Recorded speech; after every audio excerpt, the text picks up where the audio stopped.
morning, students of class 4. Students, I am sure all of you are happy and healthy. Students, please take out your English notebook as I'll be continuing with Unit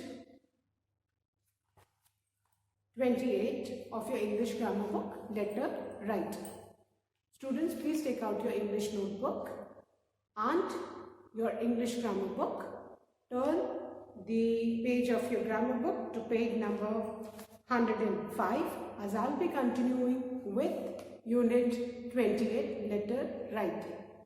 Students, in my last video, we had written a letter to the principal requesting her to grant you 2 days outstation leave for attending a cousin's wedding.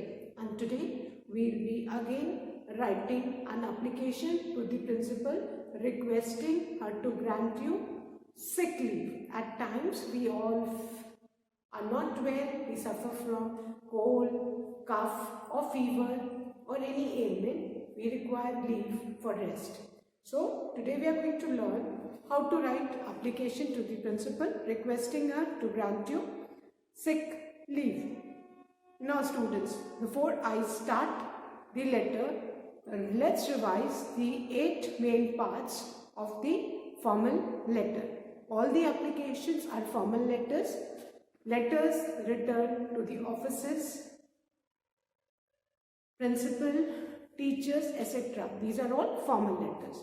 The first part of the formal letter is the sender's address. Sender's address, you all know. Now let's assume this as a margin line. Fine? और हम जो भी लिखते हैं हमेशा left से लिखते हैं. तो after the heading we need to leave 2 lines. So wherever I am leaving line, that's an indication for you to leave the line. Fine? So सबसे पहले आपको क्या करना है बेटा? आपको heading के बाद you need to leave 2 lines. After that, the first part is the sender's address. Sender's address means the one who's writing the letter, his or her address. Sender's address, that means the one who's writing the letter, uska address. So as class 4 students, you all must know your address. और address में भी आपको पता होना चाहिए कहाँ आपका capital letter होगा, कहाँ स्मॉल होगा. Clear? After writing the sender's address, again I am drawing a line. That's an indication for you that you need to leave 1 line. आपको एक लाइन छोड़नी होगी. Fine. Then comes the date. Now date में कोई भी बच्चा DATE date नहीं लिखेगा. That means कि आप पहले month, February is a proper noun, name of a month. So February is F capital, then today's date, comma, then the year. ये आपका फॉर्मेट होगा. जो भी एग्जाम की डेट होगी, जिस भी दिन आप लेटर लिखोगे उस दिन की डेट डालोगे, बट ये DATE डेट नहीं लिखना है, ये आपको याद रखना है. Then the third part is the receiver's address. RECEIVER, receiver's address. Fine. Receiver's address मतलब जिसको आप लेटर लिख रहे हो, जो आपका लेटर रिसीव करेगा उसका एड्रेस. फाइन. रिसीवर कौन? जो आपका लेटर रिसीव करेगा उसका address. Then after receiver's address, again I am drawing a line. That's an indication that you need to leave 1 line. बाकी कहीं भी इन सब के बीच में आपको लाइन नहीं छोड़नी. जहां मैंने लाइन खींची बेटा वहीं लाइन आपको छोड़नी. Clear? After receivers address comes the subject. Now subject में, because we are writing an application for leave, so we write leave application. ठीक है? Subject should be written with minimum words conveying the message. Words कम और पूरा message जो convey करता है that is the subject. Subject से पता लग जाना चाहिए कि आप लेटर क्यों लिख रहे हो. क्लियर? देन आफ्टर सब्जेक्ट बेटा जो आप लाइन खींचोगे वो आपकी लास्ट लाइन होगी. उसके बाद आपको एक भी लाइन नहीं छोड़नी है, ये आपको याद रखना है, ठीक है। सब्जेक्ट के बाद आपका आता है सैल्यूटेशन, और बहुत बच्चे मिस्टेक करते हैं सैल्यूटेशन के बाद लाइन छोड़ के। अगर आपने सैल्यूटेशन के बाद लाइन छोड़ी तो आपका लेटर का फॉर्मेट गलत हो जाएगा। So you need to keep in mind कि आपको सैल्यूटेशन के बाद लाइन नहीं छोड़नी है। देन 6 में आएगा the body of the letter, ठीक है। बॉडी ऑफ द लेटर में आपको ध्यान रखना है बेटा कि एक तो सैल्यूटेशन के बाद लाइन नहीं छोड़नी है, ठीक है। उसके बाद सैल्यूटेशन क्या होता है, जो रिस्पेक्टेड नाम है ना, डियर मदर, ये सब जो हम एड्रेस किसी को करते हैं, रिस्पेक्टेड सर, ये सब सैल्यूटेशन। और बॉडी ऑफ द लेटर में आएगा कि आप बताओगे कि आप कौन हो, आपका नेम क्या है, किस क्लास के हो, आप लेटर क्यों लिख रहे हो, अगर आपको छुट्टी चाहिए तो what is the reason, and how many days leave you want. So वो सारा डिटेल किस में आएगा बेटा, बॉडी ऑफ द लेटर में, ठीक है। बॉडी ऑफ द लेटर लिखने के बाद आप बेटा कहीं भी लाइन नहीं छोड़नी है, ये आपको याद रखना है। बॉडी ऑफ द लेटर के बाद 7th में आएगा आपकी कॉम्प्लीमेंट्री क्लोज। कॉम्प्लीमेंट्री क्लोज में हम स्पेशली एप्लीकेशन में हम योर्स ओबीडिएंटली लिखते हैं, और आपको पता होना चाहिए कि योर्स का वाई हमेशा कैपिटल होगा, एंड प्रिंसिपल को या टीचर को जब हम एप्लीकेशन लिखते हैं तो ओबीडिएंटली की स्पेलिंग भी करेक्ट होनी चाहिए। बहुत सारे बच्चे ओबीडिएंटली की स्पेलिंग गलत लिखते हैं, तो कॉम्प्लीमेंट्री क्लोज में स्पेशली जब हम प्रिंसिपल को टीचर को लिखते हैं तो हम योर्स ओबीडिएंटली लिखते हैं, fine. And last is your name and class, that in capital letter, name and class along with the section, fine. So these are the 8 main parts of the formal letter, और ये 8 parts अगर आपको पता है कि क्या करना है, कहाँ पे लाइन छोड़नी, कहाँ पे लाइन नहीं छोड़नी, तो फिर आपको बिल्कुल भी लेटर राइटिंग में दिक्कत नहीं होगी। तो सब लोग पहले इन 8 पार्ट्स को लर्न कर लेंगे, फाइन। फिर सबसे इम्पोर्टेंट चीज कि मार्जिन लाइन से एकदम जरा सी दूरी छोड़ के ही आपको ये सब लिखना है, keeping in mind that your word shouldn't touch the margin line. आपके जो वर्ड्स हैं ये मार्जिन लाइन को टच नहीं करने चाहिए, clear. And the most important thing, all your letters should fall one below the other, एक के नीचे एक के नीचे एक के नीचे आना। ऐसा नहीं कि आपने एक इधर लिखा, एक इधर लिखा, एक इधर, ऐसे नहीं। You all your letters should fall one below the other, तभी आपका लेटर जो है एकदम नीट लगता है। तो सारे बच्चे पहले तो इन 8 main parts of application learn करेंगे। The first is sender's address, date, receiver's address, subject, salutation, body of the letter, complimentary clause, name, class and section, fine। अब अगर आपको ये आ गया तो फिर आप बस आपका जो चेंज होगा वो बॉडी ऑफ द लेटर और सब्जेक्ट में चेंज होगा, fine. So now let's write the application. अब हम एप्लीकेशन लिखते हैं, clear. Now the question is,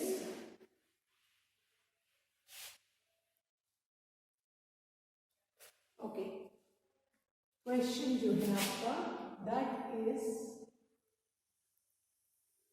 let's assume this as a margin line, write an application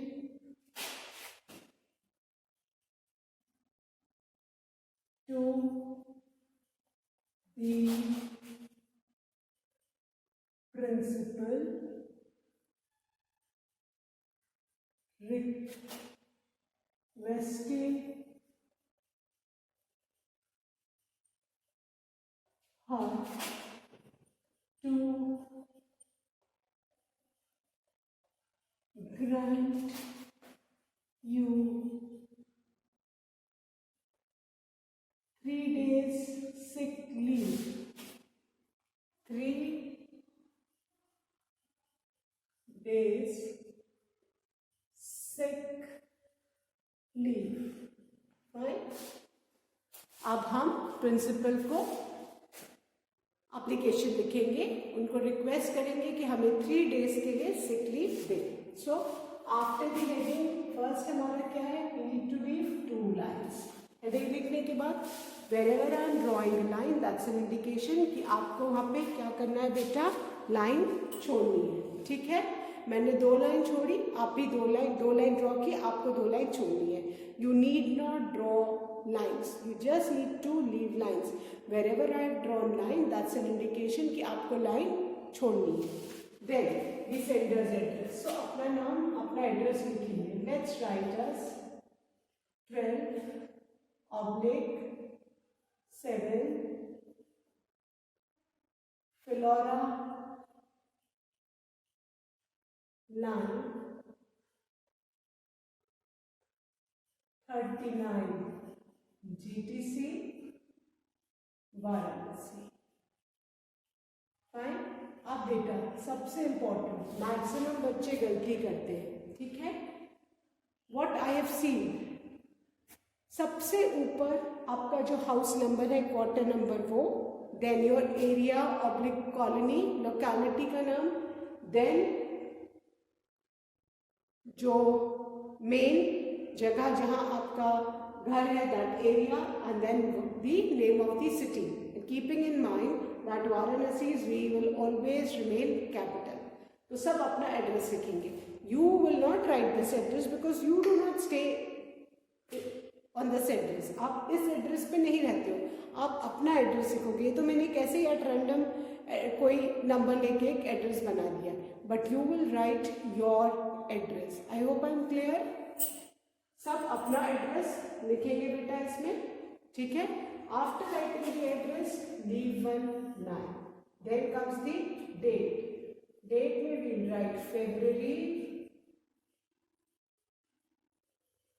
17, 2021. Again you leave 1 line. उसके बाद आप फिर एक लाइन छोड़ेंगे and then you write the receivers address. Receiver कौन है, the principal. So we write the principal, T the का capital, principal का P will always be capital. Then the name of the school, principal नाम किस school की principal है, army public school 39 GTC Varanasi. Fine. ये हमने रिसीवर्स एड्रेस लिख दिया. फर्स्ट हमने सेंडर्स एड्रेस लिखा. ठीक है, दैट मीन्स आपको अपना एड्रेस लिखना है, फिर एक लाइन छोड़नी है, फिर डेट लिखनी है. डेट लिखने के बाद फिर एक लाइन छोड़नी है, फिर रिसीवर्स एड्रेस. रिसीवर कौन है, द प्रिंसिपल. फिर आपको प्रिंसिपल मैम का एड्रेस लिखना है. ठीक है, प्रिंसिपल मैम में ध्यान रखना है, एक तो टी द का कैपिटल होगा, प्रिंसिपल का पी कैपिटल होगा, then the spelling of principal that is PRINCIPAL. बहुत सारे बच्चे, इवन सीनियर क्लासेस के बच्चे बेटा प्रिंसिपल की स्पेलिंग गलत लिखते हैं, वो PRINCIPAL ही कर देते हैं. The meaning is entirely different. ठीक है, तो आपको प्रिंसिपल की स्पेलिंग करेक्ट लिखनी है, कीपिंग इन माइंड कि प्रिंसिपल का पी कैपिटल होगा. Then Army public School. Fine. Army का ए कैपिटल, पब्लिक का पी कैपिटल, स्कूल का S capital. Then 39 GTC at Varanasi. Then again you leave 1 line. उसके बाद क्या आता है, fourth part is your subject. और सब्जेक्ट में हम लिखेंगे लीव का एल कैपिटल, एप्लीकेशन. आप एप्लीकेशन फॉर लीव भी लिख सकते हो, लीव एप्लीकेशन भी लिख सकते हो. Fine. Then again we leave 1 line. Clear. इतना सबको समझ में आ गया. ये 4 पार्ट सबको क्लियर हो गए. Sender's address, date, receiver's address and subject. अब आता है सैल्यूटेशन. सैल्यूटेशन मीन्स कि हम प्रिंसिपल मैम को कैसे एड्रेस करते हैं, तो हम क्या बोलते हैं, respected madam. So we write respected madam. अब सबसे इम्पोर्टेंट बात जो बहुत सारे बच्चे अक्सर गलती करते हैं कि रिस्पेक्टेड मैडम के बाद वो लाइन नहीं छोड़ते, ठीक है। सो रिस्पेक्टेड मैडम, देन अब आपको यहाँ पे लाइन नहीं छोड़नी। बहुत सारे बच्चे लाइन छोड़ देते हैं, आपको इसके बाद एक भी लाइन नहीं छोड़नी है। ठीक इसके नीचे बिना लाइन छोड़े हम अपना लेटर स्टार्ट करेंगे, body of the letter. So this is to bring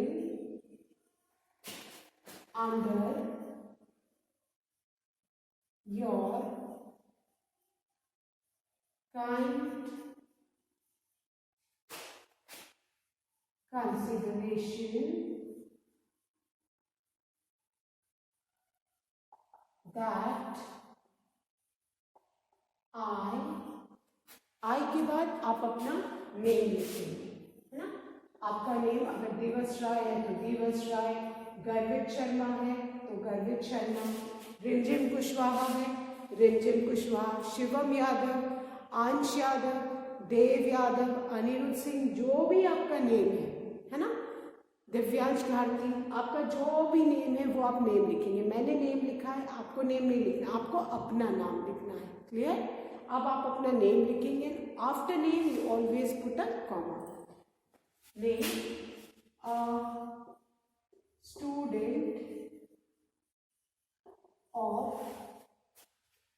student of now you write the class, किस क्लास के स्टूडेंट हो, student of class let's say 4th D, ठीक है। A student of class 4th D will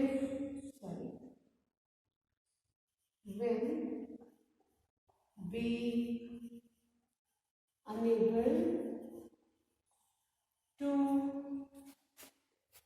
attend the school।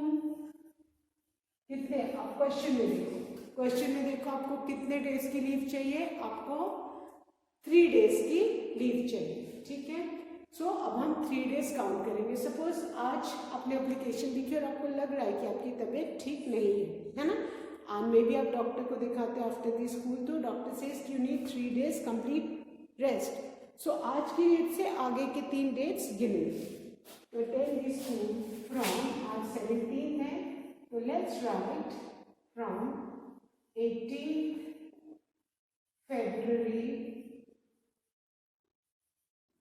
2021 to 18, 19, 20 to 20 February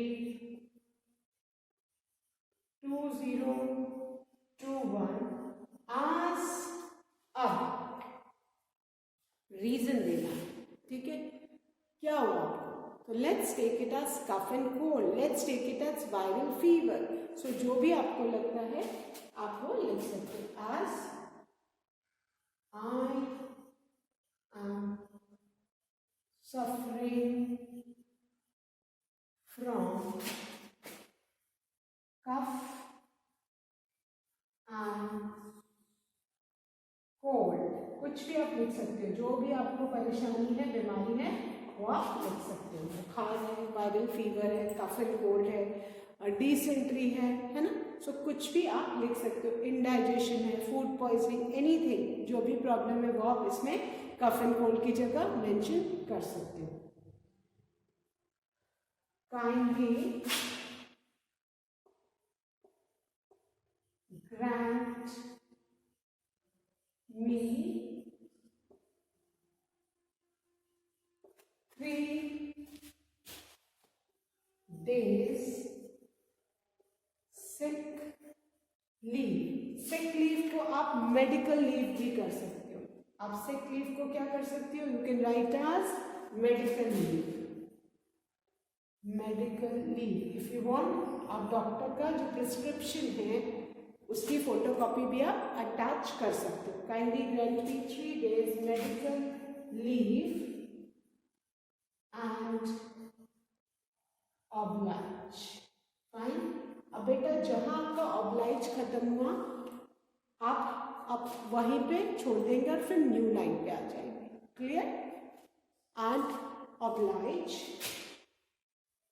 thanking you, ये आपका new line पे आएगा। Thanking you, yours, complimentary close. Principal के लिए हम क्या लिखेंगे? ओबीडियंटली। फॉर टीचर्स, प्रिंसिपल, हम क्या लिखेंगे बेटा? Yours obediently, then comes your name, and as I said your name will always be in capital letters. ठीक है?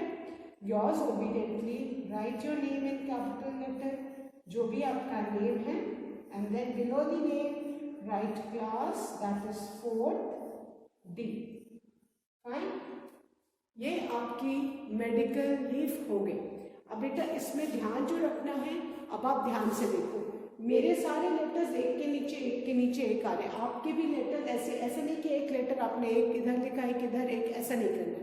All your letters should fall one below the excuse me, all your letters should fall one below the other, है ना? सब एक के नीचे आपके letters आने चाहिए। And you need to keep in mind कि आपका एक भी लेटर मार्जिन लाइन को टच नहीं करना चाहिए था। क्लियर? आई होप अभी ये सबको इतनी बातें समझ में आ गई होगी। And all of you must have written the application. ठीक है? अब आई होप किसी की एप्लीकेशन में मुझे कोई मिस्टेक नहीं मिलेगी। बेटा लाइन वही छोड़नी है जहां मैंने आपके लिए लाइन ड्रॉ की है, उसके अलावा आपको कहीं भी लाइन नहीं छोड़नी है। ठीक है? आई होप अभी किसी को भी इसमें कोई डाउट नहीं होना चाहिए एप्लीकेशन में। क्लियर? ठीक है? आई होप अभी समझ में सबको आ गया है। ठीक है? सो नाउ अब I am going to erase this. Fine. एक बार और समझा के मैं इरेज करके बता रही हूँ। First is your sender's address. Heading के बाद बेटा आपको 2 लाइन छोड़नी है। Wherever I have drawn line, that's an indication for you कि आपको वहाँ लाइन छोड़नी है। Then sender's address, sender's address में आप अपना एड्रेस लिखोगे। ठीक है? सेंडर्स एड्रेस में क्या लिखोगे? आप अपना एड्रेस लिखोगे। Then comes the date, date लिखने के बाद फिर एक लाइन छोड़ना है। सेंडर्स एड्रेस के बाद एक लाइन छोड़ के डेट, एंड डेट में जो भी मंथ होगा वो हमेशा आपका कैपिटल लेटर से होगा। ये याद रखना है, आपका मंथ जो है हमेशा कैपिटल लेटर से ही स्टार्ट होगा, because that's a proper noun. And the spelling should also be known to you. उसके बाद फिर एक लाइन छोड़ेंगे। Then the receiver's address, receiver मतलब जिसको आप लेटर लिख रहे होंगे। देन कम्स द सब्जेक्ट, उसके बाद क्या आएगा बेटा? सब्जेक्ट। ठीक है? उसके बाद फिर एक लाइन छोड़ोगे। आपको बस 4th वाले के बाद लास्ट लाइन छोड़नी, दैट इज 5th के ऊपर। फिर 5th पॉइंट सैल्यूटेशन के बाद आपकी एक भी लाइन कहीं नहीं छोड़नी है। अगर आपने सैल्यूटेशन के बाद लाइन छोड़ दी तो आपका लेटर गलत हो जाएगा। रिस्पेक्टेड मैडम या डियर मैडम, रिस्पेक्टेड सर, इसके बाद आपका तुरंत body of the letter next line से स्टार्ट हो जाएगा। You need to keep in mind कि आपको लाइन नहीं छोड़नी है। यहाँ अगर आपने लाइन छोड़ी तो आपका लेटर पूरा इनकरेक्ट हो जाएगा। Then the body of the letter, ये हमने उनको रिक्वेस्ट की है। So you need to choose your words very carefully. Consideration की स्पेलिंग भी आनी चाहिए।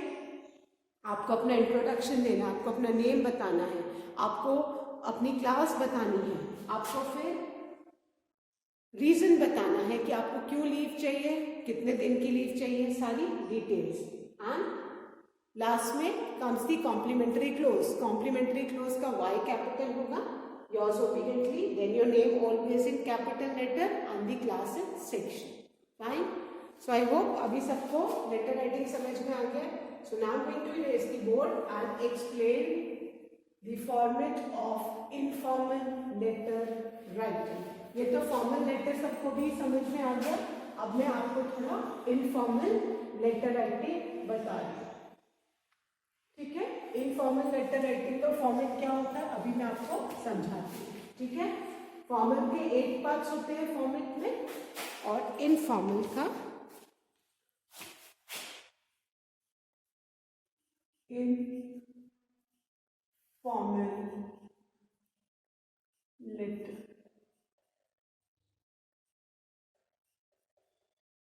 ठीक है। अब इनफॉर्मल लेटर क्या होता है? फॉर्मल लेटर तो हम ऑफिशियल लेटर्स जो जनरली होते हैं वो प्रिंसिपल को, टीचर्स को, एडिटर्स को, ये सब फॉर्मल लेटर्स। अब इनफॉर्मल लेटर्स क्या है? जो हम अपने फैमिली मेंबर्स को, फ्रेंड्स को लिखते हैं, वो कौन से हैं? इनफॉर्मल लेटर, ठीक है। और इसमें हम कुछ भी लिख सकते हैं, बट इसका भी एक फॉर्मेट होता है। जैसे फॉर्मल लेटर के 8 पार्ट्स हैं फॉर्मेट के, इनफॉर्मल लेटर के बेटा मैं आपको पार्ट बता रही हूँ, ठीक है। और इसमें उसमें हम टू दी पॉइंट लिखते हैं, और इसमें हम बहुत सारी चीज़ें हाल चाल जानने के लिए, है ना, कुछ हम क्या सोच रहे हैं वो इसमें आप, क्योंकि हम फ्रेंड्स और रिलेटिव्स को लिख रहे हैं, है ना, तो उसमें हम अपनी मन की बातें शेयर कर सकते हैं। फॉर्मल लेटर में हम ऐसे नहीं कर सकते, ठीक है। अब इसका फॉर्मेट है बेटा, सबसे पहले आपको सेंडर्स एड्रेस, इसका जो फर्स्ट पॉइंट है दैट इज सेंडर्स एड्रेस। पहला पॉइंट क्या है बेटा आपका? सेंडर्स एड्रेस, ठीक है। लेट्स से हम अपनी आंट को लेटर लिख रहे हैं, है ना, उनको हम थैंक यू बोल रहे हैं, उन्होंने हमको गिफ्ट भेजा, तो उसका भी एक फॉर्मेट होता है, और इसके फॉर्मेट के भी आपको पार्ट पता होने चाहिए। हेडिंग के बाद ये तो सबका कॉमन है कि जो भी हेडिंग है उसके बाद आप 2 लाइन छोड़ेंगे, उसके बाद आप क्या लिखेंगे? सेंडर्स एड्रेस, ठीक है। सेंडर्स एड्रेस के बाद again you leave 1 line, then comes the date. Sender's address के बाद क्या आ जाता है? डेट। इसके पास कंपेरेटिवली कम है, इनफॉर्मल लेटर है। देन कम्स द सैल्यूटेशन, फिर आपका सैल्यूटेशन या ग्रीटिंग्स भी बोलते हैं, है ना।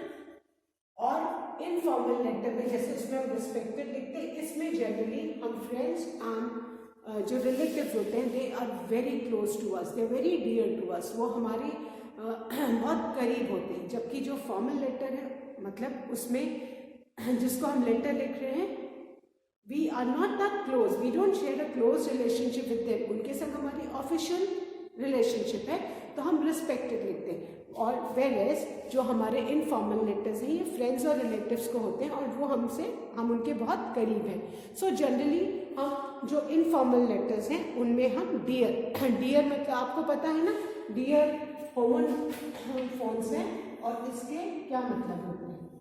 डियर एंड डियर, 2 डियर होता है ना। ये डियर तो सबको पता है, जो फॉरेस्ट में हिरन होता है उसको बोलते हैं, और ये डियर का मतलब होता है someone very close to us, जो हमको बहुत प्यारा है ना। जैसे भी कहते हैं कि our dolls are very dear to us, my mother is very dear to me, जो हमको बहुत प्यारा है उसको हम क्या बोलते हैं? डियर। सो ये आपको स्पेलिंग भी याद रखनी, इसीलिए मैंने लिखा है DEER, डियर मतलब हिरन, और DEAR डियर मतलब जो हमको बहुत प्यारा है। तो यहाँ पे हम सैल्यूटेशन लिखेंगे, जो भी है दैट इज डियर। अगर हम अपनी आंट को फोन लिख रहे हैं तो लेट्स से मौसी को लिख रहे हैं, सो वी राइट डियर मासी, ठीक है, डियर मामा, जो भी जैसे भी आप उनको एड्रेस करते हो। फ्रेंड को लिख रहे हैं तो डियर, और फ्रेंड का नाम। अब उसके बाद 4th में आएगा आपका body of the letter. 4th point में क्या आ जाएगा बेटा? Body of the letter. Body of the letter, अब उसमें हमने अपना नेम, क्लास सब बताया था, है ना। फॉर्मल लेटर में इसमें हम हालचाल पूछेंगे कि आप कैसे हो, मैं ठीक हूँ, सो ये है ना, ऑल द थिंग्स, ये बॉडी ऑफ द लेटर आएगा।